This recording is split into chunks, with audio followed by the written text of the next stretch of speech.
ಎಲ್ಲರಿಗೂ ನಮಸ್ಕಾರ. ಗುರುದೀಕ್ಷಾ ಅಕಾಡೆಮಿ ಪ್ರಸ್ತುತಪಡಿಸುವ ದ ಹಿಂದೂ ಕನ್ನಡ ವಿಶ್ಲೇಷಣೆ ಕಾರ್ಯಕ್ರಮಕ್ಕೆ ತಮಗೆಲ್ಲ ಸ್ವಾಗತ. ಇಂದು ನಾವು ವೀಕ್ಲಿ ರಿವಿಷನ್ ಕ್ಲಾಸನ್ನು ನಡೆಸ್ತಾ ಇದ್ದೀವಿ.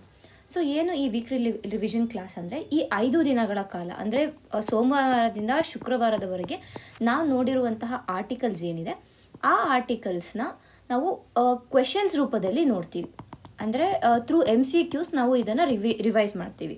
ಏಕೆ ಅಂತಂದರೆ revision becomes very important part of our preparation. So ಹಾಗಾಗಿ ನ್ಯೂಸ್ ಪೇಪರಲ್ಲಿ ಬರುವಂತಹ ಆರ್ಟಿಕಲ್ಸ್ ಏನಿದೆ ಅದನ್ನು ರಿವೈಸ್ ಮಾಡೋದಕ್ಕೆ ಇದೊಂದು ಒಳ್ಳೆಯ ರೀತಿಯಾಗಿರುತ್ತೆ. ಸೊ ಹಾಗಾಗಿ ನಾವು ಇದನ್ನು MCQs ಥ್ರೂವಲ್ಲಿ ಈ ವಾರ ನೋಡಿರುವಂತಹ ಇಂಪಾರ್ಟೆಂಟ್ ಆರ್ಟಿಕಲ್ಸ್ನ ನಾವು ಈಗ ನೋಡ್ತೀವಿ. ಮೊದಲಿಗೆ ನಾವು ಯಾವ ಒಂದು ಟಾಪಿಕ್ಸ್ ಅಥವಾ ಯಾವ ಒಂದು ಟಾಪಿಕ್ಸ್ ಮೇಲೆ ಕ್ವೆಶನ್ಸನ್ನು ನೋಡ್ತಾ ಇದ್ದೀವಿ ಅಂತ ಕಂಟೆಂಟನ್ನು ನೋಡಿ ತದನಂತರ ಕ್ವೆಶನ್ಸ್ಗೆ ಹೋಗೋಣ. ಸೊ ಇವತ್ತು ನಾವು ನೋಡ್ತಾ ಇರುವಂತಹ ಕ್ವೆಶನ್ಸ್ಗಳು ಅಂದರೆ ಯಾವಾಗ ಟಾಪಿಕ್ ಮೇಲೆ ಕ್ವೆಶನ್ಸನ್ನು ನೋಡ್ತಾ ಇದ್ದೀವಿ ಅನ್ನೋದರ ಲಿಸ್ಟ್ ಇದೆ. ಮೊದಲಿಗೆ ರಿಪಬ್ಲಿಕ್ ಡೇ ಪರೇಡ್ ಮತ್ತು ಭಾರತ್ ಪರ್ವ ಬಗ್ಗೆ ಏನು ನೋಡಿದ್ವಿ ಅದರ ಬಗ್ಗೆ ಕ್ವೆಶನ್ಸನ್ನು ನೋಡ್ತೀವಿ. ತದನಂತರ ಪದ್ಮ ಅವಾರ್ಡ್ಸ್ ಬಗ್ಗೆ ನೋಡ್ತೀವಿ. ನಂತರ ಗವರ್ನರ್ಸ್ ಅಡ್ರೆಸ್, ಏನು ಕರ್ನಾಟಕದಲ್ಲಿ ರಾಜ್ಯಪಾಲರ ಒಂದು ಇಶ್ಯೂ ಆಗಿತ್ತು, ಅವರು ಭಾಷಣವನ್ನು ಮಾಡೋದು ನಿರಾಕರಿಸಿ ಹೊರ ನಡೆದಿದ್ರು, ಅದರ ಕುರಿತಾಗಿ ಕ್ವೆಶನನ್ನು. ತದನಂತರ ಲಕ್ಕುಂಡಿಯಲ್ಲಿ ಉತ್ಖನನ ಮಾಡುವಾಗ ದೊರೆತಿರುವಂತಹ ಹಲವಾರು ಆರ್ಟಿಫ್ಯಾಕ್ಟ್ಸ್ಗಳ ಕಾರಣದಿಂದಾಗಿ ಅದಕ್ಕೆ ವರ್ಲ್ಡ್ ಹೆರಿಟೇಜ್ ಸೈಟ್ ಅನ್ನುವಂಥ ಟ್ಯಾಗನ್ನು ಕೊಡಬೇಕು, ಅಂದರೆ ಅದಕ್ಕೆ ನಾವು ಆ್ಯಡ್ ಮಾಡಬೇಕು ಲಕ್ಕುಂಡಿಯನ್ನು ಅನ್ನುವಂಥ ಒಂದು ಡಿಸ್ಕಷನ್ಸ್ ನಡೀತಾ ಇತ್ತು. ಅದರ ಕುರಿತಾಗಿ ಕ್ವೆಶನನ್ನು ನಾವು ನೋಡ್ತೀವಿ. ನಂತರ gig workers welfare board, Karnataka ಮೊದಲ ಬಾರಿಗೆ ದೇಶದಲ್ಲಿನೇ ಕರ್ನಾಟಕ ಗಿಗ್ ವರ್ಕರ್ಸ್ ವೆಲ್ಫೇರ್ ಬೋರ್ಡನ್ನು ಸ್ಥಾಪಿಸಿದೆ. ಸೊ ಅದರ ಕುರಿತಾಗಿ ನಾವು ಕ್ವೆಶನ್ಸನ್ನು ನೋಡ್ತೀವಿ. ನಂತರ ಇಂಡಿಯಾ ರೈಸ್ ಫೆಲೋಶಿಪ್ಸ್ ಬಗ್ಗೆ ಕ್ವೆಶನ್ಸನ್ನು ನೋಡ್ತೀವಿ. ನಂತರ ಫೇಸ್ ಚೇಂಜ್ ಮೆಟೀರಿಯಲ್ಸ್ ಬಗ್ಗೆ ಕ್ವೆಶನ್ಸನ್ನು ನೋಡ್ತೀವಿ. ಈ ಫೇಸ್ ಚೇಂಜ್ ಮೆಟೀರಿಯಲ್ಸ್ ಎಲ್ಲಿ ನಾವು ನೋಡಿದ್ವಿ ಅಂತ ಅಂದರೆ, ಇದು smart cooling of aviation batteries ಅನ್ನುವಂಥ ಒಂದು ಟಾಪಿಕ್ ನೋಡಿದ್ವಿ. ಜವಾಹರ್ಲಾಲ್ ನೆಹರು ರಿಸರ್ಚ್ ಇನ್ಸ್ಟಿಟ್ಯೂಟ್ ಬಂದು ಬೆಂಗಳೂರಿನ ಒಂದು ಕಂಪನಿ ಜೊತೆ ಟೈಅಪ್ ಆಗಿದೆ ಅನ್ನುವಂಥ ಒಂದು ವಿಚಾರವನ್ನು ನೋಡಿದ್ವಿ. ಸೊ ಹಾಗಾಗಿ ಫೇಸ್ ಚೇಂಜ್ ಮೆಟೀರಿಯಲ್ಸ್ ಇದು ಏನಾಗುತ್ತೆ, basic part science and tech ಅಲ್ಲಿ ಇದು ಬೇಸಿಕ್ ಸೈನ್ಸ್ ಆ್ಯಂಡ್ ಟೆಕ್ಗೆ ಸೇರುವಂಥ ಕಾರಣ ನಾವು ಈ ಒಂದು ಕ್ವೆಶನನ್ನು ನೋಡ್ತೀವಿ.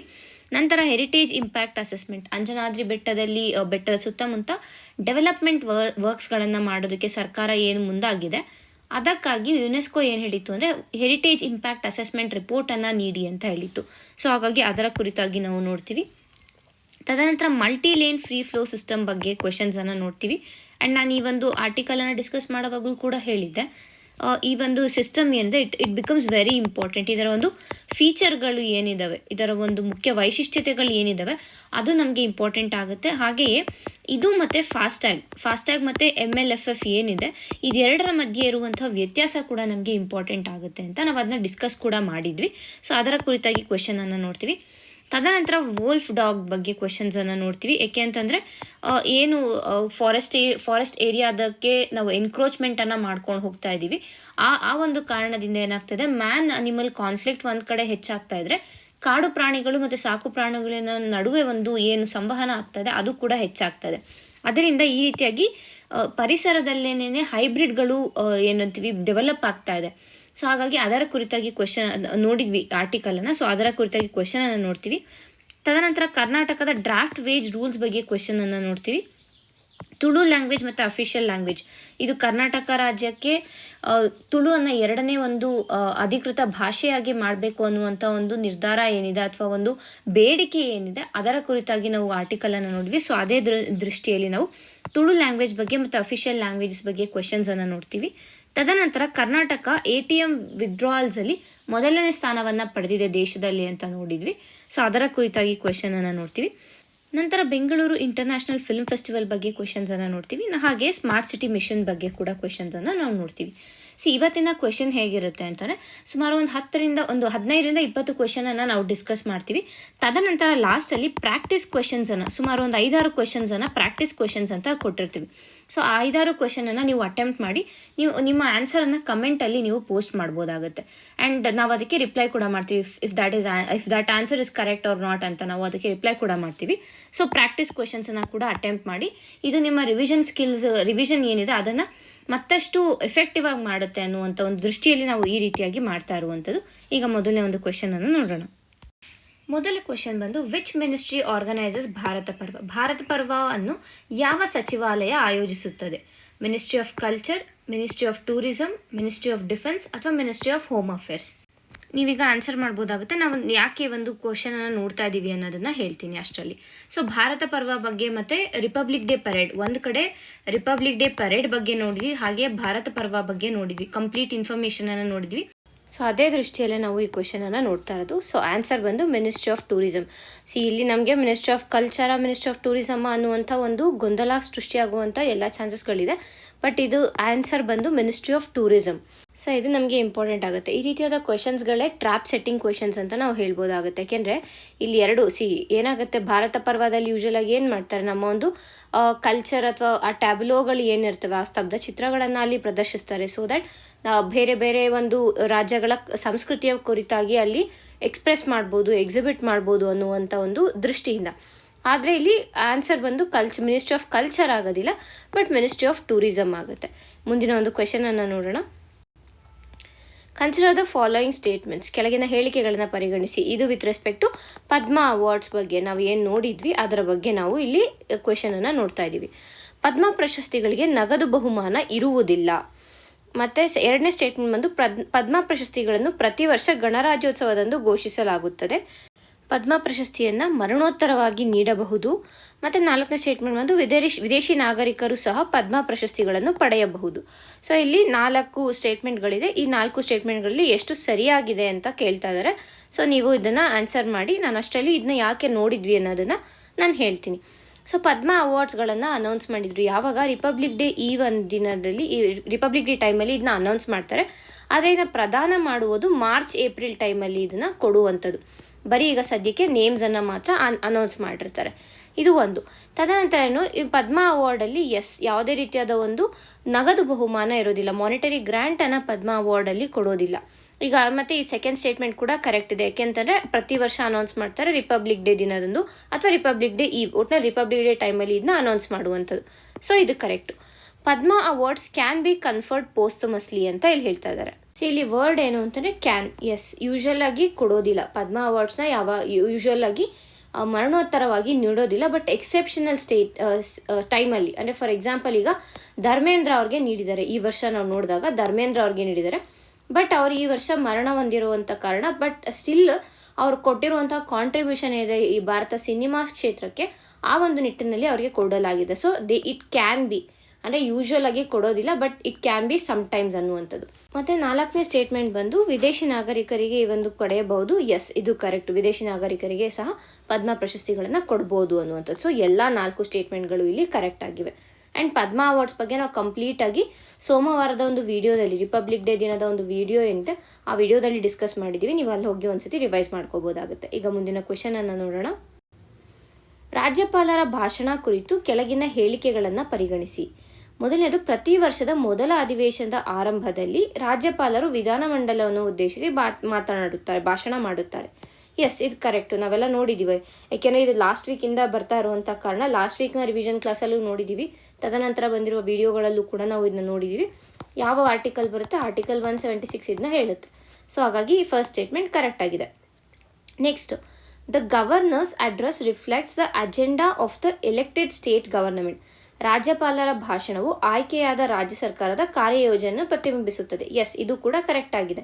ಮತ್ತು ಮೂರನೇದಾಗಿ, ಧನ್ಯವಾದಗಳ ನಿರ್ಣಯ ಸೋತರೆ ಅದು ಸರ್ಕಾರದ ಸೋಲಾಗಿ ಪರಿಗಣಿಸಲಾಗುತ್ತದೆ. ಅಂದರೆ defeat of motion of thanks ಏನಿದೆ, ಇದೇನಾದರೂ ಪಾಸ್ ಆಗಿಲ್ಲ ಅಂತಂದರೆ ಆಗ ಸರ್ಕಾರ ಸೋತಿದೆ ಅಂತ ಅದನ್ನ ಪರಿಗಣಿಸಲಾಗುತ್ತೆ ಅಂತ. ಇದು ಕೂಡ ಕರೆಕ್ಟ್. ನಾನು ಗವರ್ನರ್ಸ್ ಅಡ್ರೆಸ್ ಬಗ್ಗೆ ಎಕ್ಸ್ಪ್ಲೇನ್ ಮಾಡುವಾಗ ಈ ಒಂದು ಪಾಯಿಂಟನ್ನು ಕೂಡ ಹೇಳಿದ್ದೀನಿ. ಸೊ ಹಾಗಾಗಿ ಎಲ್ಲ 3 ಸ್ಟೇಟ್ಮೆಂಟ್ಗಳು ಇಲ್ಲಿ ಕರೆಕ್ಟ್ ಆಗಿದೆ.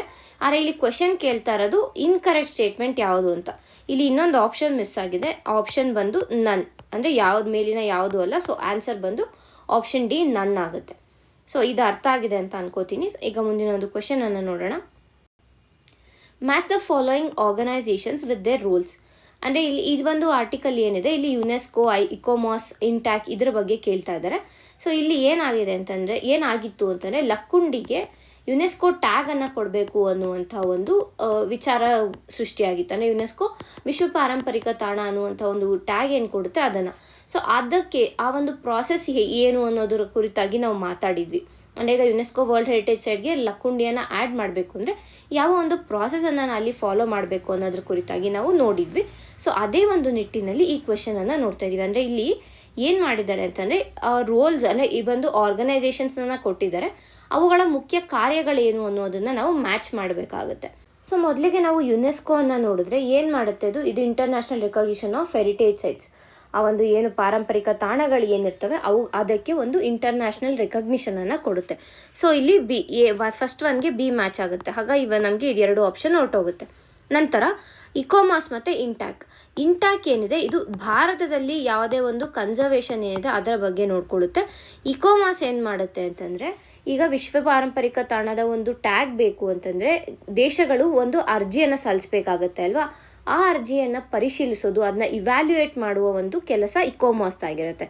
ಸೊ 2 ಬಂದು evaluation of cultural heritage site. So answer ಬಂದು ಆಪ್ಷನ್ ಡಿ ಆಗಿರುತ್ತೆ. ಇದು ಆ್ಯಕ್ಚುಲಾಗಿ ಈಸಿ ಇತ್ತು.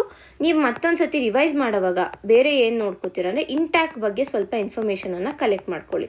ಅಂದರೆ ಇದು ಯಾವ ಇಯರಲ್ಲಿ ಎಸ್ಟಾಬ್ಲಿಷ್ ಆಗಿದೆ ಮತ್ತು ಇದರ ಹೆಡ್ ಕ್ವಾರ್ಟರ್ಸ್ ಎಲ್ಲಿದೆ, ಇದರ ಮುಖ್ಯ ಒಂದು ಆಬ್ಜೆಕ್ಟಿವ್ ಏನು ಅಥವಾ ಉದ್ದೇಶ ಏನು ಇದನ್ನು ಎಸ್ಟಾಬ್ಲಿಷ್ ಮಾಡಿರುವಂಥದ್ದು.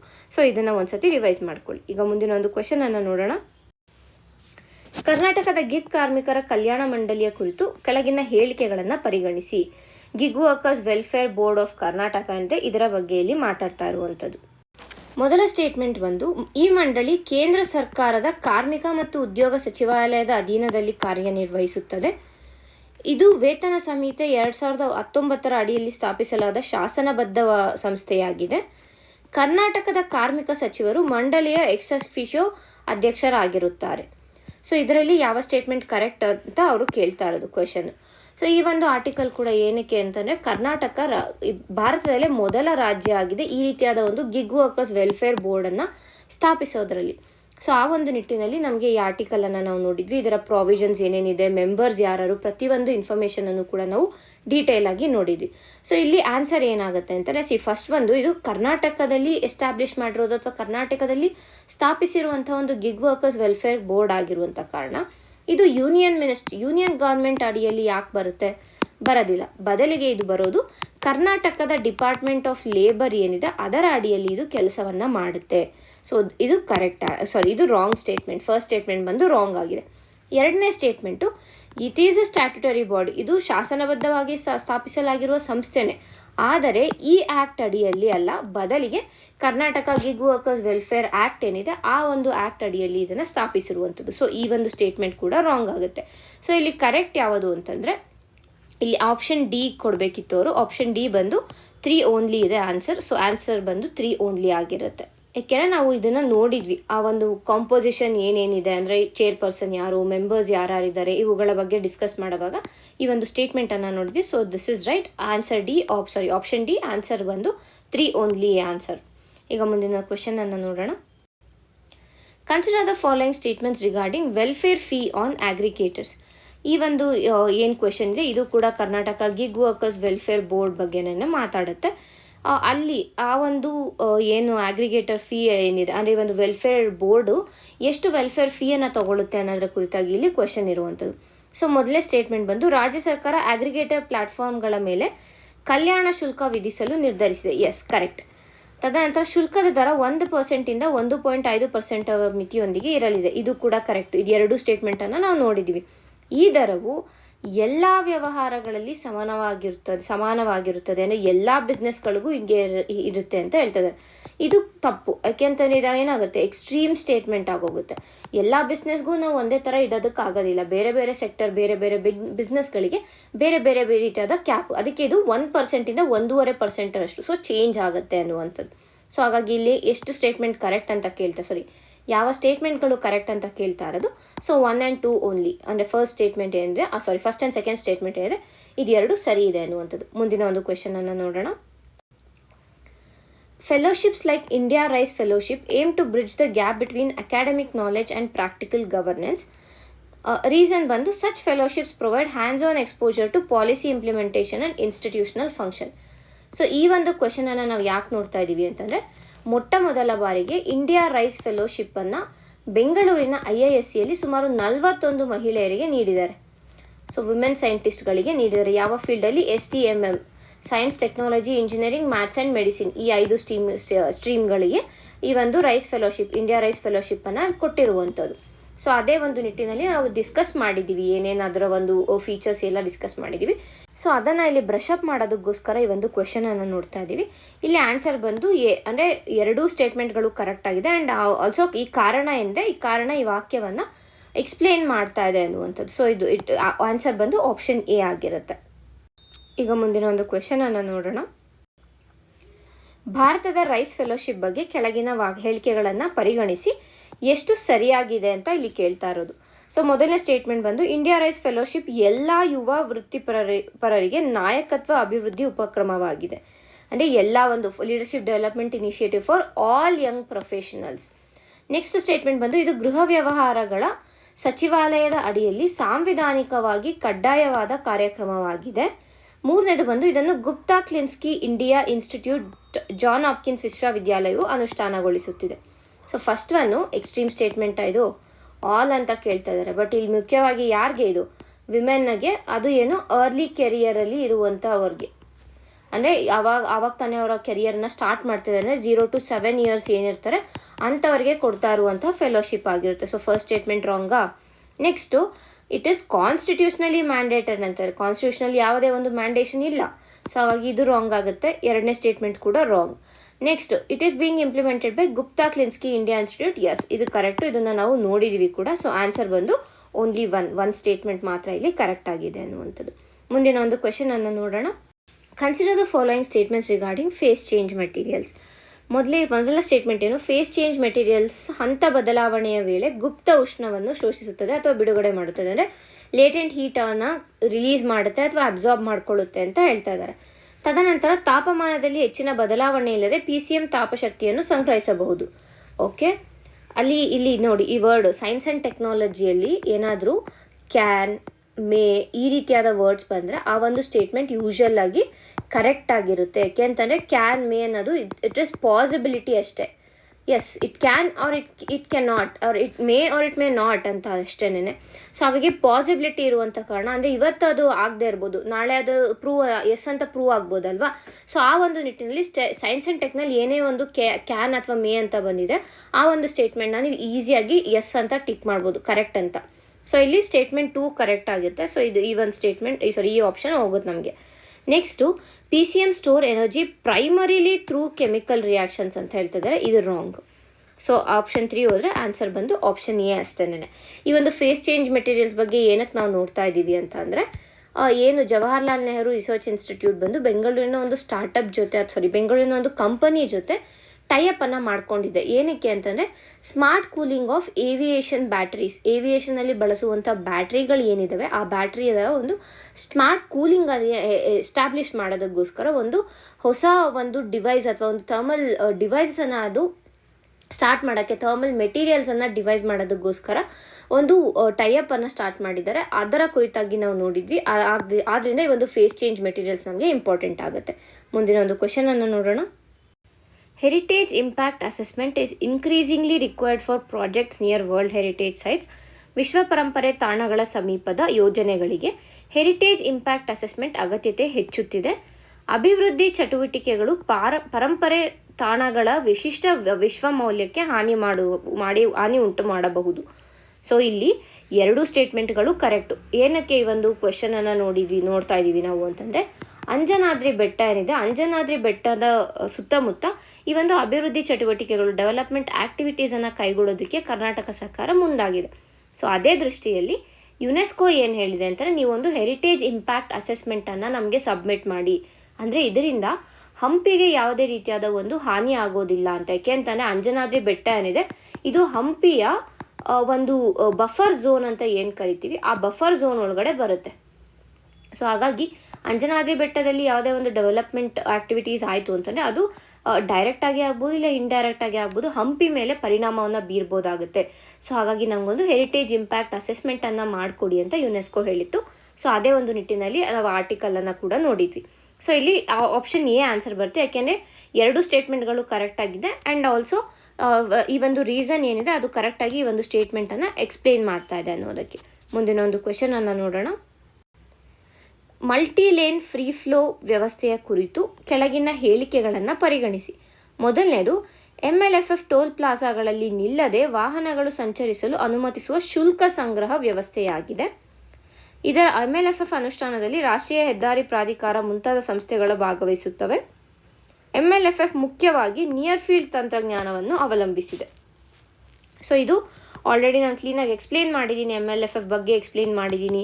ಫಾಸ್ಟ್ಯಾಗ್ ಮತ್ತು MLFFನ ಒಂದು ಡಿಫ್ರೆನ್ಸ್ ಅಥವಾ ವ್ಯತ್ಯಾಸಗಳನ್ನು ಕೂಡ ನಾವು ನೋಡಿದ್ದೀವಿ ವಿಡಿಯೋದಲ್ಲಿ. ಸೊ ಹಾಗಾಗಿ ಈಗಾಗಲೇ ನಿಮ್ಗೆ ಆನ್ಸರ್ ಗೊತ್ತಿರುತ್ತೆ. ಆನ್ಸರ್ ಬಂದು ಆಪ್ಷನ್ ಎ 1 and 2 ಓನ್ಲಿ. ಯಾಕೆ ಅಂತಂದರೆ ಇದು ಯೂಸ್ ಮಾಡೋದು ಯಾವ್ಯಾವ ಟೆಕ್ನಾಲಜಿಯನ್ನು ಯೂಸ್ ಮಾಡುತ್ತೆ MLFF ನಿಮ್ಗಾಗಲೇ ಗೊತ್ತಿದೆ. ಇದು ಒಂದು RFID ಟೆಕ್ನಾಲಜಿ, ಇನ್ನೊಂದು ANFR ಕ್ಯಾಮರಾಗಳನ್ನು ಬಳಸುತ್ತೆ. ಸೊ ಎರಡೂ ತಂತ್ರಜ್ಞಾನವನ್ನು MLFF ಬಳಸುವಂಥದ್ದು. NFT ಬಳಸೋದಿಲ್ಲ, NFT ಫಾಸ್ಟಾಗೇ ಬಳಸೋದಿಲ್ಲ. ಸೊ ಆಬ್ವಿಯಸ್ ಆಗಿ ಇದು ಕೂಡ ಬಳಸೋಲ್ಲ ಅನ್ನುವಂಥದ್ದು. ಸೊ ಮುಂದಿನ ಒಂದು ಕ್ವೆಶನನ್ನು ನೋಡೋಣ. In India wild wolf dog is commonly found in, ಅಂದರೆ ಒಂದು ಏನು ವುಲ್ಫ್ ಡಾಗ್ ಏನಿದೆ, ತೋಳನಾಯಿ ಏನಿದೆ, ಇದು ಎಲ್ಲಿ ಕಾಣಸಿಗುತ್ತೆ ಅಂತ ಕೇಳ್ತಾ ಇದ್ದಾರೆ. ಆನ್ಸರ್ ಬಂದು ಇದು ಆಲ್ರೆಡಿ ನಮ್ಗೆ ಗೊತ್ತಿದೆ, ಯಾಕೆಂತಂದರೆ ಇದು ನಾವು ನೋಡಿರೋದ ಕರ್ನಾಟಕ ನ್ಯೂಸಲ್ಲಿ. ಸೊ ಆಬ್ವಿಯಸ್ ಆಗಿ ಇದು ಕರ್ನಾಟಕ ವೆಸ್ಟರ್ನ್ ಘಾಟ್ಸ್ ಮತ್ತು ಸೆಂಟ್ರಲ್ ಇಂಡಿಯನ್ ಫಾರೆಸ್ಟ್ಗಳು ಏನಿರುತ್ತೆ. ಸೊ ಇವಾಗ ಇದು ಇಂಡಿಯಾ ಅಂತ ಬಂದರೆ ಈ ವೆಸ್ಟರ್ನ್ ಘಾಟ್ಸ್ ರೀಜನಲ್ಲಿ ಮತ್ತು ಮಧ್ಯ ಭಾರತ ಏನು ಬರುತ್ತೆ ಅಂಥ ಕಡೆ ಈ ಒಂದು ವೂಲ್ಫ್ ಡಾಗ್ ಅಥವಾ ತೋಳನಾಯಿಯನ್ನು ನಾವು ನೋಡ್ಬೋದಾಗುತ್ತೆ ಅಂತ. ಇದರ ಬಗ್ಗೆ ಮತ್ತೆ ಬೇಕಾಗಿರುವಂಥ ಇನ್ಫಾರ್ಮೇಷನನ್ನು ನಾವು ಆಲ್ರೆಡಿ ಡಿಸ್ಕಸ್ ಮಾಡಿದ್ದೀವಿ. ಸೊ ಮತ್ತೆ ಇಲ್ಲಿ ನಾವು ಡಿಸ್ಕಸ್ ಮಾಡಲ್ಲ. ಮುಂದಿನ ಕ್ವೆಶನ್ಗೆ ಹೋಗೋಣ. Consider the following statements regarding Karnataka draft wage rules. Karnataka ಕರಡು ವೇತನ ನಿಯಮಗಳ ಕುರಿತು ಕೆಳಗಿನ ಹೇಳಿಕೆಗಳನ್ನು ಪರಿಗಣಿಸಿ. ಇದರಲ್ಲಿ ಯಾವ ಇನ್ಕರೆಕ್ಟ್ ಅಥವಾ ತಪ್ಪಾಗಿವೆ ಅಂತ ಇಲ್ಲಿ ಕೇಳ್ತಾ ಇದ್ದಾರೆ. ಮೊದಲನೇದಾಗಿ ಏನು, ಕರ್ನಾಟಕ ಕರಡು ವೇತನ ನಿಯಮಗಳನ್ನು ವೇತನ ಸಂಹಿತೆಯ ಅಡಿಯಲ್ಲಿ ರಾಜ್ಯ ಸರ್ಕಾರ ರೂಪಿಸಿದೆ. ಇದು ಕರೆಕ್ಟು. ಯಾಕೆ ನಾನು ಅಲ್ಲೂ ಕೂಡ ಹೇಳಿದ್ದೆ, ಕೋಡ್ ಆನ್ ವೇಜಸ್ ಏನಿದೆ ಅದರ ಒಂದು ಅಡಿಯಲ್ಲೇ ಈ ಒಂದು ಕರ್ನಾಟಕ ಡ್ರಾಫ್ಟ್ ವೇಜ್ ರೂಲ್ಸನ್ನು ಸಿದ್ಧಪಡಿಸಿರೋದು ಅಂತ. ನೆಕ್ಸ್ಟ್ ಬಂದು ಡ್ರಾಫ್ಟ್ ವೇಜ್ ರೂಲ್ಸ್ ಕರಡು ವೇತನ ನಿಯಮಗಳು ಸಂಘಟಿತ ವಲಯದ ಉದ್ಯೋಗಗಳಿಗೆ ಮಾತ್ರ ಓನ್ಲಿ ಅನ್ವಯಿಸುತ್ತದೆ ಅಂತ ಹೇಳ್ತಿದ್ದಾರೆ. ಸೊ ಇಲ್ಲಿ ಈ ಸ್ಟೇಟ್ಮೆಂಟ್ ತಪ್ಪು. ಯಾರಿಗೆ ಬೋತ್ ಆರ್ಗನೈಸ್ಡ್ ಆ್ಯಂಡ್ ಅನ್ಆರ್ಗನೈಸ್ಡ್ ಎರಡಕ್ಕೂ ಇಲ್ಲಿ ಅಪ್ಲೈ ಆಗುತ್ತೆ. ನಾನು ಅಲ್ಲೂ ಕೂಡ ಹೇಳಿದ್ದೆ, ಫಾರ್ಮಲ್ ಇನ್ಫಾರ್ಮಲ್ ಬೇರೆ, ಆರ್ಗನೈಸ್ಡ್ ಅನ್ಆರ್ಗನೈಸ್ಡ್ ಬೇರೆ. ಸೊ ನೀವು ಫಾರ್ಮಲ್ ಇನ್ಫಾರ್ಮಲ್ ಏನು ಅಂತ ನೋಡಿ, ಇವೆರಡಕ್ಕೂ ಡಿಫ್ರೆನ್ಸ್ ಏನು, ಆರ್ಗನೈಸ್ಡ್ ಅನ್ಆರ್ಗನೈಸ್ಡ್ ಅಂದರೆ ಏನು, ಫಾರ್ಮಲ್ ಇನ್ಫಾರ್ಮಲ್ ಅಂದರೆ ಏನು ಅನ್ನೋದನ್ನು ಒಂದ್ಸತಿ ಓದ್ಕೊಳ್ಳಿ. ಆ್ಯಂಡ್ ಇಲ್ಲಿ ನಮ್ಮ ಒಂದು ಕರ್ನಾಟಕದ ಏನು ಕರಡು ವೇತನ ನಿಯಮನ ಬಿಡುಗಡೆ ಮಾಡಿದ್ದಾರೆ ಅದರಲ್ಲಿ ಎರಡು ಆರ್ಗನೈಸ್ಡ್ ಅನ್ಆರ್ಗನೈಸ್ಡ್ ಸಂಘಟಿತ ಅಸಂಘಟಿತ ಏನು ವಲಯಗಳಿವೆ ಅವೆರಡು ವಲಯಗಳನ್ನು ಅಲ್ಲಿ ಕನ್ಸಿಡರ್ ಮಾಡಿರುವಂಥದ್ದು. ಸೊ ಹಾಗಾಗಿ ಇಲ್ಲಿ ಅವ್ರು ತಪ್ಪೇ ಯಾವುದು ಅಂತ ಕೇಳಿರುವಂಥ ಕಾರಣ ಆಪ್ಷನ್ ಬಿ 2 ಮಾತ್ರ ಆಗುತ್ತೆ. ಈಗ ಮುಂದಿನ ಒಂದು ಕ್ವೆಶನನ್ನು ನೋಡೋಣ. ತುಳು ಭಾಷೆಯ ಕುರಿತು ಕೆಳಗಿನ ಹೇಳಿಕೆಗಳನ್ನು ಪರಿಗಣಿಸಿ. ಇದರಲ್ಲಿ ಯಾವ ಸ್ಟೇಟ್ಮೆಂಟ್ಸ್ಗಳು ತಪ್ಪಾಗಿವೆ ಅಂತಲೇ ಇಲ್ಲಿ ಕೇಳ್ತಾ ಇರೋದು. ಮೊದಲನೇಗೆ, ತುಳು ದ್ರಾವಿಡ ಭಾಷಾ ಕುಟುಂಬಕ್ಕೆ ಸೇರಿದೆ. ಆಬ್ವಿಯಸ್ ಆಗಿ ಕರ್ನಾಟಕದಲ್ಲಿ ತುಳುನಾಡಿನಲ್ಲಿ ಮಾತನಾಡುವಂಥ ಭಾಷೆ ಆಗಿರೋದ್ರಿಂದ ಇದು ದ್ರಾವಿಡ ಭಾಷೆಗೆ ಸೇರಿರುತ್ತೆ. ನಂತರ, ವಿಶಿಷ್ಟವಾದ ತುಳು ಲಿಪಿಯು ಐತಿಹಾಸಿಕವಾಗಿ ಅಸ್ತಿತ್ವದಲ್ಲಿದ್ದು ಮತ್ತು ಇಂದಿಗೂ ವ್ಯಾಪಕವಾಗಿ ಬಳಸಲ್ಪಡುತ್ತದೆ. ಮತ್ತು ತುಳುವನ್ನು ಸಂವಿಧಾನದ 8ನೇ ಶೆಡ್ಯೂಲ್ಗೆ ಸೇರಿಸಲಾಗಿಲ್ಲ, ಆದರೆ ಶಾಸ್ತ್ರೀಯ ಭಾಷಾ ಸ್ಥಾನಮಾನವನ್ನು ಹೊಂದಿದೆ ಅನ್ನುವಂಥದ್ದು. ಫಸ್ಟ್ ಸ್ಟೇಟ್ಮೆಂಟ್ ಏನೋ ಕರೆಕ್ಟ್ ಆಯಿತು. ಸೊ ಇದನ್ನು ತೆಗಿತೀವಿ. ಇಲ್ಲಿ ಆಪ್ಷನ್ ಡಿ ಬಂದು 3 ಓನ್ಲಿ ಇರುತ್ತೆ. ಓಕೆನಾ, ಇಲ್ಲಿ ಆಪ್ಷನ್ ಡಿ ಮಿಸ್ ಆಗಿದೆ. ಸೊ ಆಪ್ಷನ್ ಡಿ ಬಂದು 3 ಮಾತ್ರ. ಸೊ ಇಲ್ಲಿ ಆನ್ಸರ್ ಏನು ಕೇಳ್ತಾ ಇದ್ದವ್ರು ಇನ್ಕರೆಕ್ಟ್ ಸ್ಟೇಟ್ಮೆಂಟ್ ಅಂತ. ಇಲ್ಲಿ ಇನ್ನೊಂದು ಏನು ಅರ್ಥ ಮಾಡ್ಕೋಬೇಕಂದ್ರೆ, ತುಳು ಭಾಷೆಯ ಲಿಪಿ ಏನಿದೆ, ಹಿಸ್ಟಾರಿಕಲಿ ನಾವು ನೋಡಿದಾಗ, ಐತಿಹಾಸಿಕವಾಗಿ ನಾವು ನೋಡಿದಾಗ ಅದು ಅಸ್ತಿತ್ವದಲ್ಲಿತ್ತು. ಆದರೆ ಇವತ್ತಿನ ಒಂದು ಪ್ರೆಸೆಂಟ್ ಡೇಯನ್ನು ನಾವು ನೋಡಿದ್ರೆ ತುಳು ಲಿಪಿಯನ್ನು ಬಳಸೋದಿಲ್ಲ, ಬದಲಿಗೆ ಅವರು ಕನ್ನಡ ಲಿಪಿಯನ್ನು ಬಳಸ್ತಾ ಇದ್ದಾರೆ. ಸೊ ಐತಿಹಾಸಿಕವಾಗಿ ತುಳುಗೆ ತನ್ನದೇ ಸ್ವಂತ ಲಿಪಿ ಇದ್ರೂ ಕೂಡ ಇಂದಿನ ದಿನದಲ್ಲಿ ನಾವು ನೋಡಿದಾಗ ತುಳು ಲಿಪಿಯನ್ನು ಅಷ್ಟಾಗಿ ಬಳಸೋದಿಲ್ಲ. ಸೊ ಹಾಗಾಗಿ ಈ ಒಂದು ಸ್ಟೇಟ್ಮೆಂಟ್ ರಾಂಗ್ ಆಗುತ್ತೆ. ಅದು ಅವರು ವ್ಯಾಪಕವಾಗಿ ವೈಡ್ಲಿ ಯೂಸ್ಡ್ ಅಂತ ಹೇಳಿದ್ದಾರೆ. ಸೊ ಹಾಗಾಗಿ ಈ ಸ್ಟೇಟ್ಮೆಂಟ್ ರಾಂಗ್ ಆಗುತ್ತೆ. ನಂತರ, ತುಳುವನ್ನು ಸಂವಿಧಾನದ 8ನೇ ಶೆಡ್ಯೂಲ್ಗೆ ಸೇರಿಸಲಾಗಿಲ್ಲ. Obviously official status, language status ಸಿಕ್ಕಿಲ್ಲ ತುಳುಗೆ. ಆದರೆ ಇಲ್ಲಿ ಏನು ಹೇಳ್ತಾರೆ, ಶಾಸ್ತ್ರೀಯ ಭಾಷಾ ಸ್ಥಾನಮಾನವನ್ನು ಹೊಂದಿದೆ, ಕ್ಲಾಸಿಕಲ್ ಲ್ಯಾಂಗ್ವೇಜ್ ಅಂತ ಅದನ್ನು ತುಳುನ ಕನ್ಸಿಡರ್ ಮಾಡಿದ್ದಾರೆ ಅಂತ. ತುಳುನ ಕ್ಲಾಸಿಕಲ್ ಲ್ಯಾಂಗ್ವೇಜ್ ಅಂತ ಕನ್ಸಿಡರ್ ಮಾಡಿಲ್ಲ. ಸೊ ಹಾಗಾಗಿ ಆನ್ಸರ್ ಬಂದು ಆಪ್ಷನ್ ಬಿ 2 and 3 ಓನ್ಲಿ. ಯಾಕೆಂದರೆ ಇಲ್ಲಿ ತಪ್ಪಾಗಿರುವಂಥ ಸ್ಟೇಟ್ಮೆಂಟ್ಸ್ಗಳು ಯಾವುದು ಅಂತ ಕೇಳ್ತಾ ಇರುವಂಥ ಕಾರಣ. ಸೊ ಇಷ್ಟು ಈ ಒಂದು ಕ್ವೆಶನ್ ಆಯಿತು. ಮುಂದಿನ ಕ್ವೆಶನನ್ನು ನೋಡೋಣ.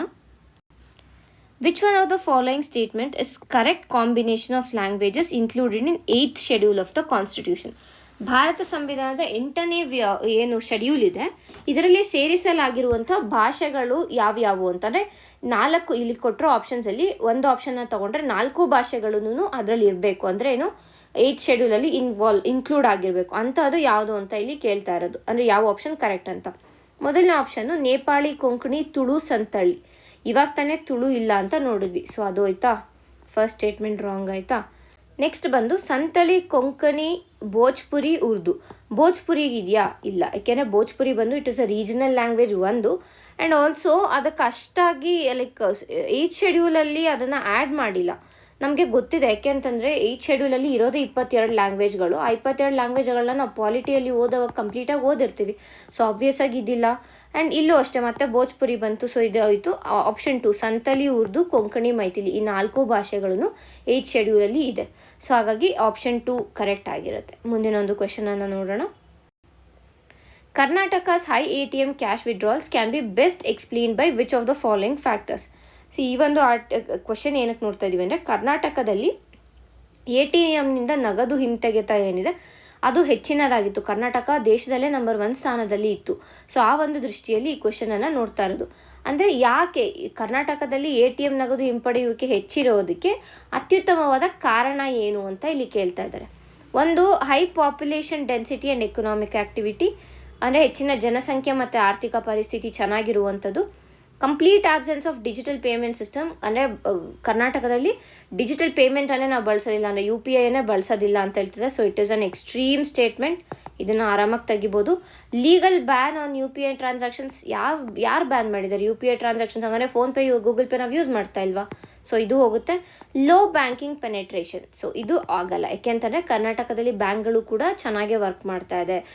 ಯಾವಾಗ ATMಯಿಂದ ಕ್ಯಾಶ್ ವಿಡ್ರಾ ಮಾಡ್ತಾ ಇದ್ದಾರೆ ಅಂತಂದರೆ ಅಲ್ಲಿ ಬ್ಯಾಂಕಿಂಗ್ ಸರ್ವಿಸ್ ಚೆನ್ನಾಗಿದೆ ಅಂತ ಅಲ್ವಾ. ಏನಕ್ಕೆ ಬ್ಯಾಂಕಿಂಗ್ ಪೆನೆಟ್ರೇಷನ್ ಕಮ್ಮಿ ಇಲ್ಲ ಅಂತ ಎಲ್ಲಿ ಪ್ರೂವ್ ಆಗುತ್ತೆ? ಆಗಲ್ಲ ಅಲ್ವಾ. ಎರಡು ಆಪೋಸಿಟ್ ಆಗಿದೆ. ನಾವು ATMನ್ನು ಬಳಸ್ತಾ ಇದ್ದೀವಿ ಅಂದರೆ ಅಲ್ಲಿ ಬ್ಯಾಂಕಿಂಗ್ ಸೆಕ್ಟರ್ ಚೆನ್ನಾಗಿ ವರ್ಕ್ ಆಗ್ತಾ ಇದೆ ಅಂತ. ಬಟ್ ಇಲ್ಲಿ ಏನು ಕೇಳ್ತಾರೆ? ಲೋ ಬ್ಯಾಂಕಿಂಗ್ ಪೆನೆಟ್ರೇಷನ್, ಎರಡು ಆಪೋಸಿಟ್ ಆಯಿತು. ಸೊ ಇದು ತೆಗೆದ್ರೆ ಆನ್ಸರ್ ಬಂದು ಹೈ ಪಾಪ್ಯುಲೇಷನ್ ಡೆನ್ಸಿಟಿ ಮತ್ತು ಎಕನಾಮಿಕ್ ಆ್ಯಕ್ಟಿವಿಟಿ, ಹೆಚ್ಚಿನದ ಒಂದು ಜನಸಂದಣಿ ಮತ್ತು ಅಲ್ಲಿನ ಒಂದು ಆರ್ಥಿಕ ಚಟುವಟಿಕೆಗಳು ಚೆನ್ನಾಗಿರುವಂತಹ ಕಾರಣ ಕರ್ನಾಟಕದಲ್ಲಿ ಒಂದು ATMನಿಂದ ನಗದು ಹಿಂಪಡೆಯುವಿಕೆ ಅಥವಾ ನಗದು ಹಿಂತೆಗೆತಾ ಏನಿದೆ ಇದು ಹೆಚ್ಚಿನದಾಗಿದೆ ಅನ್ನುವಂಥದ್ದನ್ನ ನಾವು ಅರ್ಥ ಮಾಡ್ಕೋಬೇಕು. ಮುಂದಿನ ಒಂದು ಕ್ವೆಶನನ್ನು ನೋಡೋಣ. ಬೆಂಗಳೂರು ಚಲನಚಿತ್ರೋತ್ಸವ ಇಂಟರ್ನ್ಯಾಷನಲ್ ಫಿಲ್ಮ್ ಫೆಸ್ಟಿವಲ್ ಏನಿದೆ ಅದರ ಕುರಿತಾಗಿ ಹೇಳಿಕೆಗಳನ್ನು ಪರಿಗಣಿಸಿ ಅಂತ ಹೇಳ್ತಾ ಇದ್ದಾರೆ. ಇದು ಮೊದಲೇ ಬಂದು ಬೆಂಗಳೂರು ಚಲನಚಿತ್ರೋತ್ಸವವನ್ನು ಕರ್ನಾಟಕ ಸರ್ಕಾರದ ಬೆಂಬಲದೊಂದಿಗೆ ಆಯೋಜಿಸಲಾಗುತ್ತದೆ. ಆಬ್ವಿಯಸ್ ಆಗಿ ಇದು ಚಲನಚಿತ್ರವನ್ನು ಕೇವಲ ವಾಣಿಜ್ಯ ಮನೋರಂಜನೆಯಾಗಿ ಅಲ್ಲದೆ ಕಲಾರೂಪವಾಗಿ ಉತ್ತೇಜಿಸುವ ಉದ್ದೇಶ ಇದೆ. ಎಸ್, ಕರೆಕ್ಟು, ಅದು ಕೂಡ ಕರೆಕ್ಟ್ ಆಗುತ್ತೆ. ಸೊ ಸೆಕೆಂಡು ಮತ್ತು B ಮತ್ತು C ಆಪ್ಷನನ್ನು ನಾವು ತೆಗಿಬೋದು. ಈ ಚಲನಚಿತ್ರೋತ್ಸವವನ್ನು ಭಾರತ ಸರ್ಕಾರದ ಮಾಹಿತಿ ಪ್ರಸಾರ ಸಚಿವಾಲಯ ವಾರ್ಷಿಕವಾಗಿ ಆಯೋಜಿಸುತ್ತದೆ. ಇದು ರಾಂಗ್ ಅಲ್ವಾ?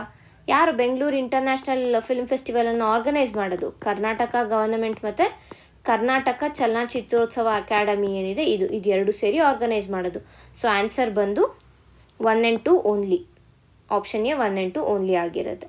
ಅರ್ಥ ಆಗಿದೆ ಅಂತ ಅನ್ಕೊತೀನಿ. ಇಲ್ಲಿ ministry of information and broadcasting ಬರಲ್ಲ, ಯಾಕೆಂದರೆ ಇದು ಬೆಂಗಳೂರಿನಲ್ಲಿ ಕರ್ನಾಟಕ ಸರ್ಕಾರ ಆರ್ಗನೈಸ್ ಮಾಡುವಂಥ ಇಂಟರ್ನ್ಯಾಷನಲ್ ಫಿಲ್ಮ್ ಫೆಸ್ಟಿವಲ್ ಆಗಿರುತ್ತೆ. ಆ್ಯಂಡ್ ಇದು ಆ್ಯನ್ಯುವಲ್, ಪ್ರತಿ ವರ್ಷ ಈ ಒಂದು ಫಿಲ್ಮ್ ಫೆಸ್ಟಿವಲನ್ನು ಮಾಡ್ಕೊಂಡು ಬಂದಿದ್ದೀವಿ ನಾವು. ಈ ವರ್ಷ 17ನೇ ಒಂದು ಎಡಿಷನ್ ಆಗಿದೆ, 17ನೇ ಒಂದು ಆವೃತ್ತಿ 2026. ಸೊ ಇಷ್ಟು ನಮಗೆ ಇಲ್ಲಿ ಇನ್ಫಾರ್ಮೇಷನ್ ಸಿಗ್ತಾ ಇರೋದು. ಮುಂದಿನ ಒಂದು ಕ್ವೆಶನನ್ನು ನೋಡೋಣ. Consider the following statements regarding smart city mission. Smart city mission ಬಗ್ಗೆ ಇರುವ ಹೇಳಿಕೆಗಳನ್ನು ಪರಿಗಣಿಸಿ ಅಂತ ಹೇಳ್ತಾ ಇದ್ದಾರೆ. ಮೊದಲನೇ ಒಂದು ಹೇಳಿಕೆಯನ್ನು, ಇದು 50-50 ಷೇರು ವಿಭಜನೆಯೊಂದಿಗೆ ಕೇಂದ್ರ ಪ್ರಾಯೋಜಿತ ಯೋಜನೆ, centrally sponsored scheme with 50-50 share split. ಕರ್ನಾಟಕದಿಂದ ಕೇವಲ 7 ನಗರಗಳನ್ನು ಮಿಷನ್ ಅಡಿಯಲ್ಲಿ ಆಯ್ಕೆ ಮಾಡಲಾಗಿದೆ. ಇದು ವಸತಿ ಮತ್ತು ನಗರ ವ್ಯವಹಾರಗಳ ಸಚಿವಾಲಯದ ಉಪಕ್ರಮವಾಗಿದೆ. ಮತ್ತು 4ನೇ ಸ್ಟೇಟ್ಮೆಂಟ್ ಬಂದು ಸ್ಮಾರ್ಟ್ ಸಿಟೀಸ್ ಮಿಷನ್ ಪ್ರತಿ ಆಯ್ದ ನಗರಕ್ಕೆ ವಿಶೇಷ ಉದ್ದೇಶದ ವಾಹನವನ್ನು ಕಡ್ಡಾಯಗೊಳಿಸುತ್ತದೆ. ಇದು ಈ ಸೆಕೆಂಡ್ ಸ್ಟೇಟ್ಮೆಂಟ್ ಕರೆಕ್ಟ್ ಅಂತ ನಮಗೆ ಗೊತ್ತು. ಇಲ್ಲಿ ನೋಡಿ, ನಿಮಗೆ ಇಲ್ಲಿ ಓನ್ಲಿ ಇದೆ ಅಂದಿದ ತಕ್ಷಣ ನೀವು ಈ ಸ್ಟೇಟ್ಮೆಂಟ್ನ ರಾಂಗ್ ಅಂತ ಹೇಳೋಕ್ಕಾಗಲ್ಲ. ಇದು ಫ್ಯಾಕ್ಟ್ ಬೇಸ್ಡು ಸ್ಕೀಮ್ ಬಗ್ಗೆ ಮಾತಾಡ್ತಾ ಇದ್ದಾರೆ. ಫ್ಯಾಕ್ಟ್ ಬೇಸ್ಡ್ ಇರುವಾಗ ನೀವು ಓನ್ಲಿ ಆಲ್ ಎಲ್ಲ ಇದ್ದಾಗ ನೀವು ಕನ್ಸಿಡರ್ ಮಾಡೋಕ್ಕಾಗಲ್ಲ. ಇದು ಕೇವಲ ಫ್ಯಾಕ್ಟ್ ಆಗಿರುವಂಥ ಕಾರಣ ನಿಮ್ಗೆ ಆ ಫ್ಯಾಕ್ಟ್ ಗೊತ್ತಿದ್ರೆ ನೀವು ಎಸ್ ಅಂತ ಹಾಕ್ತೀರಾ, ಇಲ್ಲ ಅಂದರೆ ಇಲ್ಲ, ಅಷ್ಟೇ. ಇಲ್ಲಿ ನೀವು ಯಾವುದೇ ರೀತಿಯಾದ ಟ್ರಿಕ್ಕನ್ನು ಬಳಸೋದಕ್ಕೆ ಸಾಧ್ಯನೇ ಇಲ್ಲ. ಆ್ಯಂಡ್ ನಾವು ನಿನ್ನೆ ಒಂದು ವಿಡಿಯೋದಲ್ಲಿ ಕೂಡ ನೋಡಿದ್ವಿ ಕರ್ನಾಟಕದಿಂದ 7 ನಗರಗಳನ್ನು ಆಯ್ಕೆ ಮಾಡಿರುವಂಥದ್ದು. ಸೊ ಹಾಗಾಗಿ ಸ್ಟೇಟ್ಮೆಂಟ್ 2 ಕರೆಕ್ಟ್ ಆಗುತ್ತೆ. ನಂತರ ಇದು ministry of housing and urban ಅಫೇರ್ಸ್ದು ಅಂತಲೂ ನಮ್ಗೆ ಗೊತ್ತಿದೆ. ಸೊ 3ನೇ ಸ್ಟೇಟ್ಮೆಂಟ್ ಕೂಡ ಕರೆಕ್ಟ್ ಆಗಿದೆ. ಇನ್ನು ಮೊದಲನೇ ಸ್ಟೇಟ್ಮೆಂಟಿಗೆ ಬಂದರೆ centrally sponsored scheme. Yes, it is a centrally sponsored scheme, but ಇಲ್ಲಿ ಏನು 50-50 ಶೇರ್ ಸ್ಪ್ಲಿಟ್ ಅಂತ ಹೇಳಿದ್ದಾರೆ. ಇದು ತಪ್ಪಾಗುತ್ತೆ. ಏನು ಅಂತಂದರೆ ಇದು ಡಿಪೆಂಡ್ ಆಗುತ್ತೆ 60-40 for normal States and 90-10 for ಅದೇ ಏನು ಬ್ಯಾಕ್ವರ್ಡ್ ಸ್ಟೇಟ್ಸ್ ಅಂತ ಏನು ಕರಿತೀವಿ, ಹಿಲ್ಲಿ ಸ್ಟೇಟ್ಸ್ ಏನಿದ್ದಾವೆ ಇವುಗಳಿಗೆ 90-10. ಇನ್ನು ಬೇರೆ ರಾಜ್ಯಗಳಿಗೆ 60-40 ಭಾಗದಲ್ಲೇ 60% ಸೆಂಟರ್ ಕೊಟ್ಟರೆ 40% ಸ್ಟೇಟ್ಗಳು ಕಾಂಟ್ರಿಬ್ಯೂಟ್ ಮಾಡುವಂಥದ್ದು. ಸೊ ಹಾಗಾಗಿ ಇದು ಸ್ಟೇಟ್ಮೆಂಟ್ ರಾಂಗ್ ಆಗುತ್ತೆ.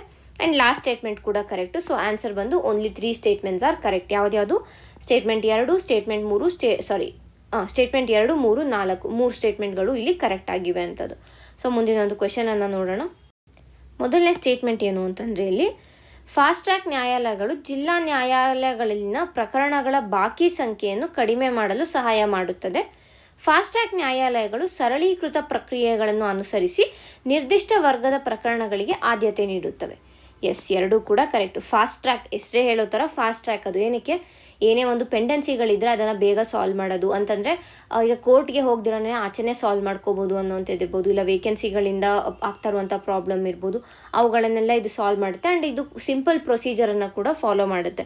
ಹಾಗಾಗಿ ಏನಾಗುತ್ತೆ ಅಂತಂದರೆ ಬೇಗನೂ ಕೂಡ ಒಂದು ಕೇಸನ್ನು ಡಿಸ್ಪೋಸ್ ಮಾಡ್ಬೋದು. ಸೊ ಹಾಗಾಗಿ ಇಲ್ಲಿ ಆನ್ಸರ್ ಬಂದು both A and are true. ಅಂದರೆ ಅಸರ್ಷನ್ನು ಕರೆಕ್ಟು, ವಾಕ್ಯನೂ ಕರೆಕ್ಟು, ಕಾರಣನೂ ಕರೆಕ್ಟು, ಆ್ಯಂಡ್ ಕಾರಣ ಆ ಒಂದು ವಾಕ್ಯನ ಸರಿಯಾಗಿ ಎಕ್ಸ್ಪ್ಲೇನ್ ಮಾಡ್ತಾ ಇದೆ ಅನ್ನುವಂಥದ್ದು. ಸೊ ಇದು ಆನ್ಸರ್ ಫಸ್ಟ್ ಆಪ್ಷನ್ ಎ ಬಂದು ಆನ್ಸರ್ ಆಗುತ್ತೆ. ಇದಿಷ್ಟು ಇವತ್ತಿನ ಕ್ವೆಶನ್ಸ್ಗಳಾದವು. ಈಗ ನೆಕ್ಸ್ಟ್ ಸೆಕ್ಷನ್ ಏನಿದೆ ಅಂತಂದರೆ ಪ್ರಾಕ್ಟೀಸ್ ಕ್ವೆಶನ್ಸ್. ಅಂದರೆ ಸುಮಾರು 5-6 ಕ್ವೆಶನನ್ನು ನಾನು ಪ್ರಾಕ್ಟೀಸ್ ಕ್ವೆಶನ್ ಅಂತ ಕೊಡ್ತೀನಿ. ಫಸ್ಟ್ ಏನು ಅಂತಂದರೆ ನಾನು ಕ್ವೆಶನನ್ನು ಓದ್ತೀನಿ, ಓಕೆನಾ. ಕ್ವೆಶನ್ ಓದಿ 5 ಸೆಕೆಂಡ್ ಟೈಮನ್ನು 5-6 ಸೆಕೆಂಡ್ ಟೈಮನ್ನು ಕೊಡ್ತೀನಿ. ಆ ಟೈಮಲ್ಲಿ ನೀವು ಆನ್ಸರನ್ನು ಕಮೆಂಟ್ ಬಾಕ್ಸಲ್ಲಿ ಕಮೆಂಟ್ ಮಾಡಿ. ತದನಂತರ ನಾನು ಆನ್ಸರನ್ನು ಹೇಳ್ತೀನಿ. ಸೊ ನಿಮ್ಮ ಆನ್ಸರ್ ಸರಿನಾ ತಪ್ಪಾ ಅಂತ ಅಂದ್ಬಿಟ್ಟು ನೀವು ಚೆಕ್ ಮಾಡ್ಕೊಳ್ಳೋದಕ್ಕೆ ಈಸಿ ಆಗುತ್ತೆ. ಸೊ ಈಗ ಪ್ರಾಕ್ಟೀಸ್ ಕ್ವೆಶನಲ್ಲಿ ಮೊದಲನೇ ಕ್ವೆಶನನ್ನು ನೋಡೋಣ. ಗಣರಾಜ್ಯೋತ್ಸವ ಪಥಸಂಚಲನ ಕುರಿತು ಕೆಳಗಿನ ಹೇಳಿಕೆಗಳನ್ನು ಪರಿಗಣಿಸಿ. ಗಣರಾಜ್ಯೋತ್ಸವ ಪಥಸಂಚಲನವನ್ನು ಪ್ರತಿ ವರ್ಷ ಜನವರಿ 26ರಂದು ನವದೆಹಲಿಯ ಕರ್ತವ್ಯ ಪಥದಲ್ಲಿ ಯೋಜಿಸಲಾಗುತ್ತದೆ. ಎಲ್ಲ ರಾಜ್ಯಗಳು ಮತ್ತು ಕೇಂದ್ರಾಡಳಿತ ಪ್ರದೇಶಗಳನ್ನು ಪ್ರತಿನಿಧಿಸುವ ಟ್ಯಾಬ್ಲೋಗಳು ಪ್ರದರ್ಶಿಸಲಾಗುತ್ತವೆ. ಪಥಸಂಚಲನದಲ್ಲಿ ಕೇವಲ ಸಾಂಸ್ಕೃತಿಕ ತಂಡಗಳು ಮಾತ್ರ ಭಾಗವಹಿಸುತ್ತವೆ.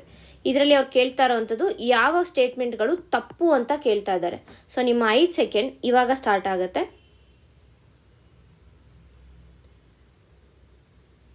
ಐ ಹೋಪ್ ನೀವೀಗ ಆನ್ಸರ್ ಮಾಡಿದ್ದೀರಾ ಅಂತ. ಆನ್ಸರ್ ಬಂದು 2 and 3. ಯಾಕೆ ಅಂತಂದರೆ ಇದು ಆಲ್ ಸ್ಟೇಟ್ಸ್ ಅಂತ ಕೊಟ್ಟಿದ್ದಾರೆ. ನಾನು ಈಗ ಹಿಂದೆ ಕೂಡ ಡಿಸ್ಕಸ್ ಮಾಡಿದ್ದೀನಿ ಹಿಂದಿನ ವಿಡಿಯೋಗಳಲ್ಲಿ. ರಿಪಬ್ಲಿಕ್ ಡೇ ಪರೇಡ್ ಬೇರೆ ಇರುತ್ತೆ, ಭಾರತ ಪರ್ವ ಬೇರೆ ಇರುತ್ತೆ. 15 ಸ್ಟೇಟ್ಗಳು ಇಲ್ಲಿ ಭಾಗವಹಿಸುತ್ತೆ, ಇನ್ನು 15 ಸ್ಟೇಟ್ಗಳು ಇಲ್ಲಿ ಭಾಗವಹಿಸುತ್ತೆ. ಸೊ ಹಾಗಾಗಿ ಎಲ್ಲ ಸ್ಟೇಟ್ಗಳು ಇಲ್ಲಿ ಭಾಗವಹಿಸೋದಿಲ್ಲ. ಮತ್ತು ಇಲ್ಲಿ ಬರೀ ಕಲ್ಚರಲ್ ಟ್ರೂಪ್ಸೇ ಅಲ್ಲ, ಬೇರೆ ಬೇರೆ ಮಿನಿಸ್ಟ್ರಿಗಳಿಂದ ಇರ್ಬೋದು, ಡಿಫೆನ್ಸಿಂದ ಇರ್ಬೋದು, ಎಲ್ಲದಿಂದಲೂ ಪರೇಡಲ್ಲಿ ಪಾರ್ಟಿಸಿಪೇಟ್ ಮಾಡ್ತಾರೆ. ಸೊ ಇಷ್ಟು ಇದಾಯಿತು. ನೆಕ್ಸ್ಟ್ ಕ್ವೆಶನನ್ನು ನೋಡೋಣ. Match the following 2026 Padma awardees from Karnataka with their fields. ಕರ್ನಾಟಕದ ಯಾರ್ಯಾರು ಪದ್ಮ ಅವಾರ್ಡ್ಸನ್ನು ಗೆದ್ದಿದ್ದಾರೆ ಅವರ ಹೆಸರುಗಳನ್ನು ಕೊಟ್ಟಿದ್ದಾರೆ, ಯಾವ ಫೀಲ್ಡ್ ಅನ್ನೋದನ್ನ ಇಲ್ಲಿ ಕೊಟ್ಟಿದ್ದಾರೆ, ನೀವು ಅದನ್ನು ಮ್ಯಾಚ್ ಮಾಡಬೇಕಾಗತ್ತೆ. ಮೊದಲಿಗೆ ಶತಾವಧಾನಿ ಆರ್ ಗಣೇಶ್ ಅವರು, ಅಂಕೇಗೌಡ ಅವರು, ಡಾಕ್ಟರ್ ಸುರೇಶ್ ಹನಗವಾಡಿ ಅವರು ಮತ್ತು ಶಶಿಶೇಖರ್ ವೆಂಪಾಟಿ ಅವರು. ಸೊ ಇಲ್ಲಿ ಇದು ನೀವು ಮ್ಯಾಚ್ ಮಾಡಿ. 5 ಸೆಕೆಂಡ್ಸ್ ಟೈಮನ್ನು ಕೊಡ್ತಾ ಇದ್ದೀನಿ.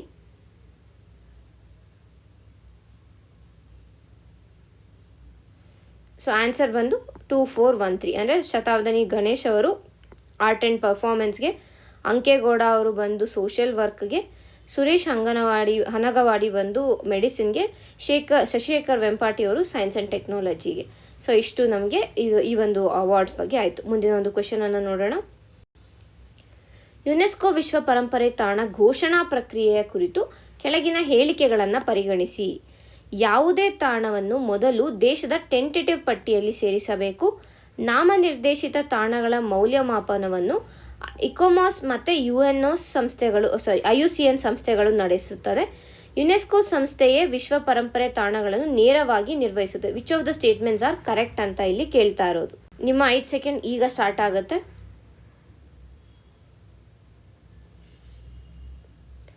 ಇಲ್ಲಿ ಆನ್ಸರ್ ಬಂದು ಓನ್ಲಿ 2 ಸ್ಟೇಟ್ಮೆಂಟ್ಸ್ ಆರ್ ಕರೆಕ್ಟ್. ಯಾವ ಸ್ಟೇಟ್ಮೆಂಟ್ ಕರೆಕ್ಟು? ಫಸ್ಟ್ ಮತ್ತು second statement correct, third statement wrong. UNESCO ಡೈರೆಕ್ಟಾಗಿ ಯಾವುದೇ ಒಂದು ವಿಶ್ವ ಪರಂಪರೆ ತಾಣವನ್ನು ಅದು ನಿರ್ವಹಿಸೋದಿಲ್ಲ. ಬದಲಿಗೆ ಅದು ಆ ಒಂದು ಆ ಒಂದು ದೇಶಗಳೇನಿರ್ತವೆ ಅದಕ್ಕೆ ಅದನ್ನು ಆ ಒಂದು ಕಾರ್ಯವನ್ನು ವಹಿಸುತ್ತೆ. ಫಾರ್ ಎಕ್ಸಾಂಪಲ್, ಈಗ ಇಂಡಿಯಾದಲ್ಲಿ ನಾವು ನೋಡಿದ್ರೆ ಇಂಟ್ಯಾಕ್ ಅದರ ಒಂದು ಇದನ್ನು ನೋಡ್ಕೊಳುತ್ತೆ, ಕೆಲವು ಸತಿ ಆರ್ಕಿಯಾಲಜಿಕಲ್ ಸರ್ವೆ ಆಫ್ ಇಂಡಿಯಾ ನೋಡ್ಕೊಳುತ್ತೆ. ಸೊ ಈ ರೀತಿಯಾಗಿ ಮತ್ತು ಇದೆರಡು ಫಸ್ಟ್ ಒನ್ನು ಕರೆಕ್ಟು.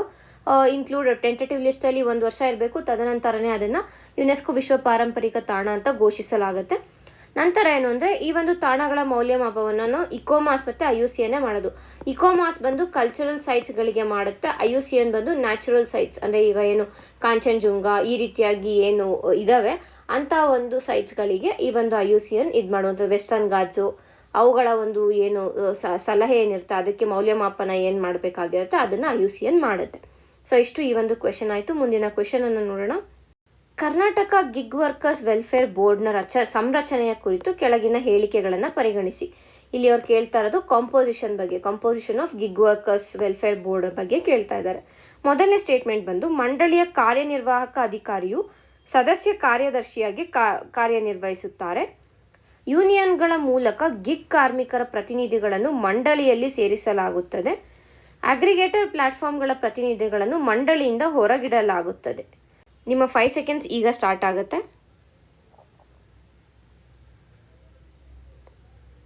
ಸೊ ಇಲ್ಲಿ ಮೊದಲನೇ ಸ್ಟೇಟ್ಮೆಂಟನ್ನು ನೋಡಿದ್ರೆ ಇಟ್ ಇಸ್ ಕರೆಕ್ಟ್. ಎರಡನೇ ಸ್ಟೇಟ್ಮೆಂಟ್ ಕೂಡ ಕರೆಕ್ಟ್ ಆಗಿದೆ, ಯಾಕೆಂದರೆ ಗಿಗ್ ವರ್ಕರ್ಗಳ ಒಂದು ಯೂನಿಯನ್ಗಳು ಏನಿರುತ್ತೆ ಅದರಿಂದ ರೆಪ್ರೆಸೆಂಟೇಷನನ್ನು ಅಲ್ಲಿ ಕಳಿಸಿರ್ತಾರೆ. ಆ್ಯಂಡ್ ಆಲ್ಸೋ ಅಗ್ರಿಗೇಟರ್ ಪ್ಲಾಟ್ಫಾರ್ಮ್ಗಳಿಂದ ಕೂಡ ಅಲ್ಲಿ ರೆಪ್ರೆಸೆಂಟೇಟಿವ್ಸ್ ಇರ್ತಾರೆ. They are not excluded.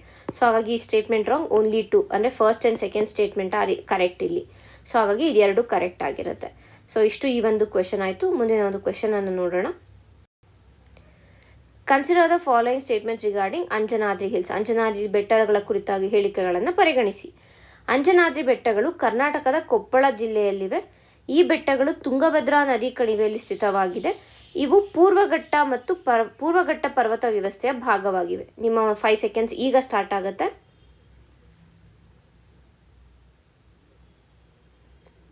So answer ಬಂದು 1 and 2 ಓನ್ಲಿ, ಯಾಕೆಂದರೆ ಇದು ಬಂದು it is part of western Ghats ಆಗುತ್ತೆ ಹೊರತು ಈಸ್ಟರ್ನ್ ಘಾಟ್ಸ್ ಬರೋದೇ ಇಲ್ಲ ಅಲ್ಲಿ. ಸೊ ಹಾಗಾಗಿ ಫಸ್ಟ್ 2 ಸ್ಟೇಟ್ಮೆಂಟ್ಸ್ ಇಲ್ಲಿ ಕರೆಕ್ಟ್ ಆಗಿದೆ. ಇದು ತುಂಬ ಈಸಿ ಕ್ವೆಶನ್. ಸೊ ಹಾಗಾಗಿ ನಾನು ಸಿಂಪಲ್ ಕ್ವೆಶನನ್ನೇ ಇಟ್ಟಿದ್ದೀನಿ ಇಲ್ಲಿ. ನೆಕ್ಸ್ಟ್ ಕ್ವೆಶನನ್ನು ನೋಡೋಣ. ಅಘನಾಶಿನಿ ರಿವರ್ ಯಾವ ರೀತಿಯ ನದಿಗೆ ಉದಾಹರಣೆಯಾಗಿದೆ ಅಂತ ಕೇಳ್ತಾ ಇದ್ದು. East flowing river, Himalayan river, west flowing river, inland drainage river. ನಿಮ್ಮ ಸಮಯ ಈಗ ಸ್ಟಾರ್ಟ್ ಆಗುತ್ತೆ.